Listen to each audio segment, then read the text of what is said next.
Hello and welcome to the Joe Ligato Show. I'm your host, Dr. Joe Ligato, and today we're going to be reviewing a Twitter thread from Keith Woods on why do American Christians believe in Christian Zionism? Where did that belief come from? Because to me, it doesn't really make sense, and it's clear that a few generations ago, people did not believe this.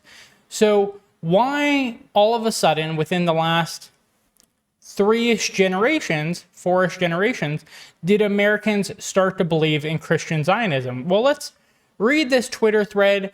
Some of this was new information to me, but others was information I already knew, and so I was able to glean that this is a very likely true thread. The information here was accurate. So let's look. Keith Wood starts off by saying 1 in 4 American Christians say they believe it is their biblical responsibility to support the nation of Israel. I think that's absolutely crazy.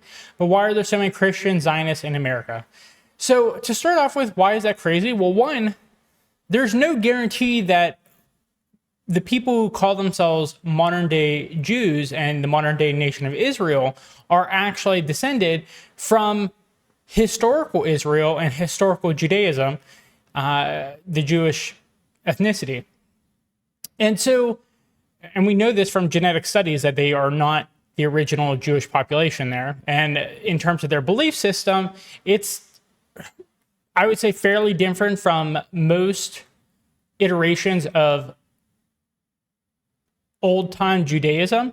It is the case that the current rabbinical tradition, which makes up something like 99% of modern-day Judaism, is descended from the Pharisees, but that was the type of Judaism that Christians did not like.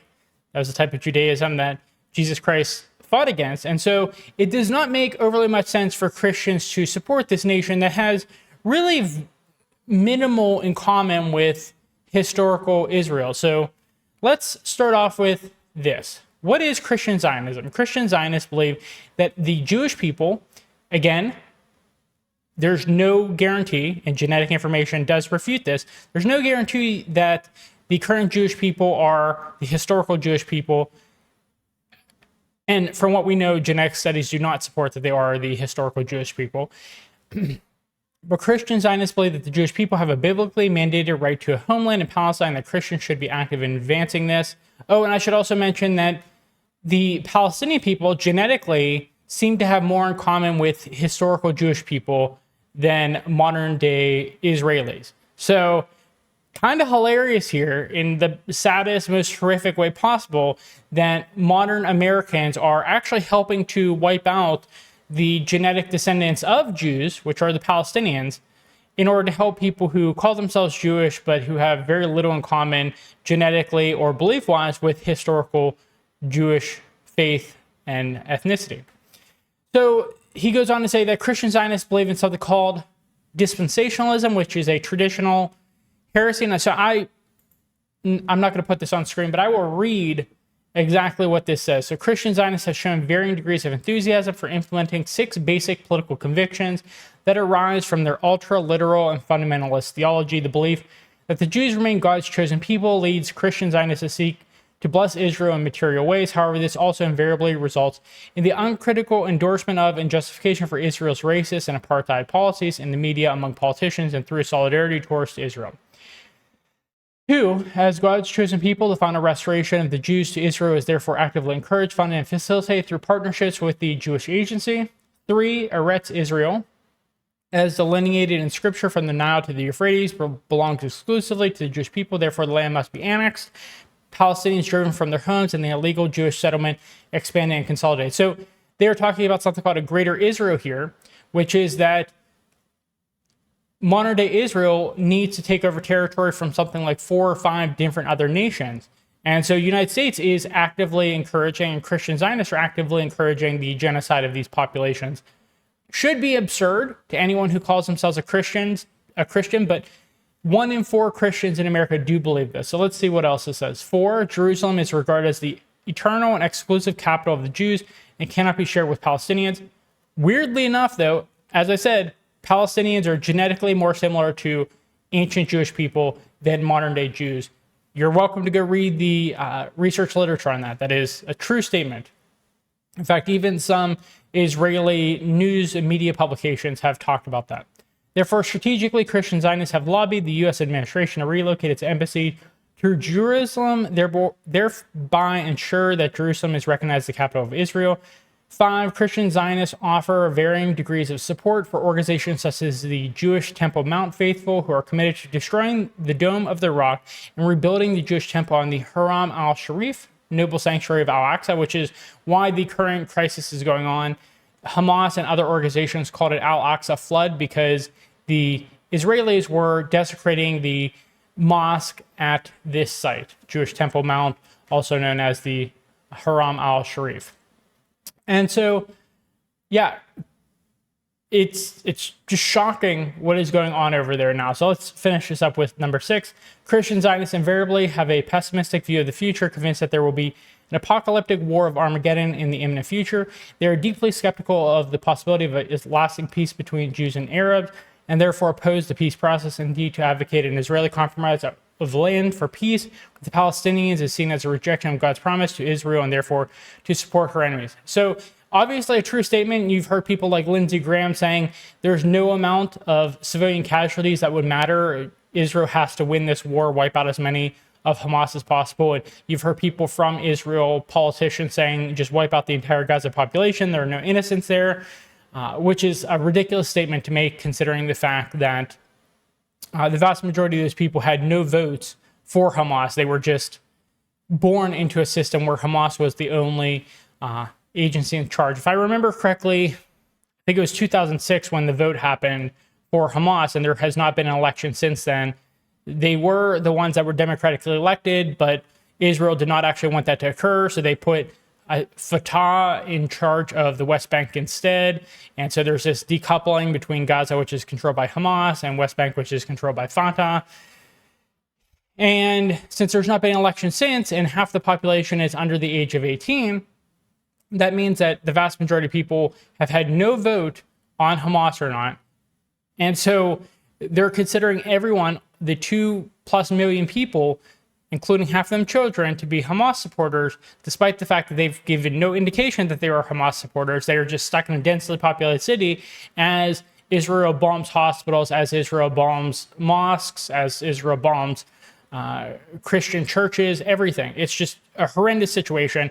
And I've mentioned this in other videos, but man, I find it so strange that Americans know the prophecies about Jesus coming back in response to the Antichrist, and instead of trying to stop the Antichrist, working against the Antichrist, they are actually putting into place the parts of the prophecy that would bring about the false Messiah, the Antichrist. And so it's just, Christian Zionists couldn't be further from the truth when it comes to whether they're Christians or not. But let's move on. We'll try to get through the rest of this thread pretty quickly. So dispensationalists believe that the nation of Israel is distinct from Christian church and that God has yet to fulfill his prophecy to national Israel. Adherents believe the foundation of the state of Israel in 1948 was a necessary fulfillment of prophecy. These beliefs are very foreign to traditional Christianity. This is what I was talking about, where it does not make sense. If you ask Christians 100 years ago, they would never believe any of this stuff. It's a foreign concept. And so we had to figure out, why did this foreign concept inject itself into Christianity?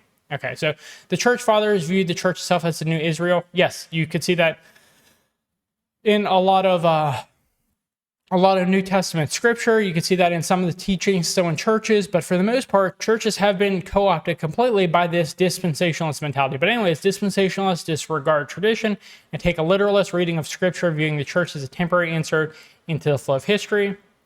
So this is the good part. How did this literalist reading the Bible become so prevalent in the United States? This is mostly thanks to C.I. Scofield. This is part of what I knew prior to this thread. Author of the Scofield Reference Bible of 1909. His notes induced generations of American evangelicals to believe God demanded their support for Zionism. And so we're going to read about this person, and you're going to realize that he's not a good person. In turning his Bible, Scofield claimed the degree of Doctor of Divinity, though no seminary in America that claimed him as a student. So he's a liar. He's completely made this up. Central to Christian Zionist belief is Scofield's commentary on Genesis, which is said to have a command by God to serve the nation of Israel. So he wants people to be slaves of Israel. One scholar called the Scofield Bible perhaps the most influential single work thrust into the religious life of America during the 20th century. And other Bibles have kind of bought into what he's saying. And so a lot of the modern Bibles just have this misinterpretation of Scripture saying that you have to be a servant of modern Judaism. But how did one born-again Christian with little qualifications, which he lied about his qualifications, have such a huge impact? Well, we'll see here. In the biography, The Incredible Scofield, and his book, the author writes, the admission of Scofield into the Lotus Club, which could not have been sought by Scofield, strengthens the suspicions that has cropped up before that someone was directing the career of C.I. Scofield. That someone, it is suggested, was the Wall Street lawyer Samuel Untermeyer.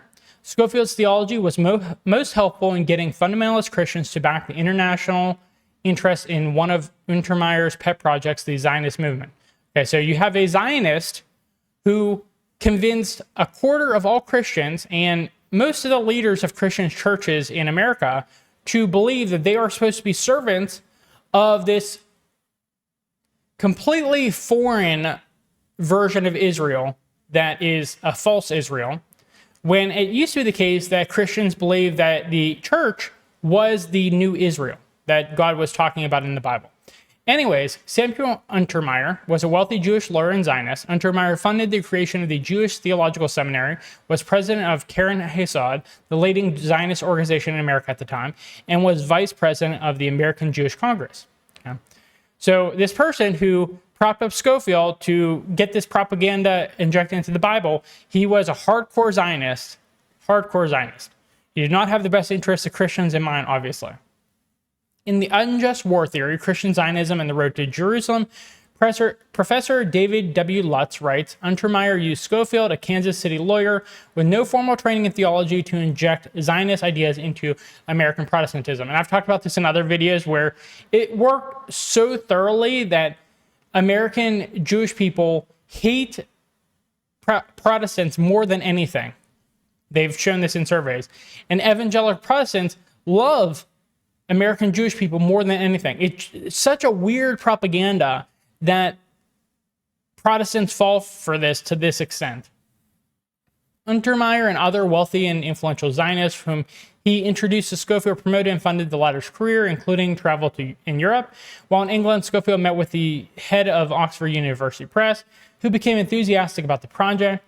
If not for the Scofield Bible, U.S. presidents influenced by Christian Zionism might have been more willing to put their country's interests above Israel, and more American Christians would take a critical look at a state when Christians currently face intense persecution. So yeah, things like the USS Liberty bombing, Lavon affair, various other things that have come up that I'm not going to talk about, but the modern Jewish Zionists have a lot of hostility towards Christianity, and for some reason, Christians just don't have that kind of threat perception, and so they're not able to recognize that they've been propagandized to do the exact opposite of the right thing here, and so they believe in Zionism when Zionism is the opposite of what Jesus would have wanted from you. So anyways, that's where we can leave this. I would recommend you follow Keith Wood and support him in any way you can. He is doing great work. I learned a few things from this as well, reading his thread, and I've read some other stuff by him. Really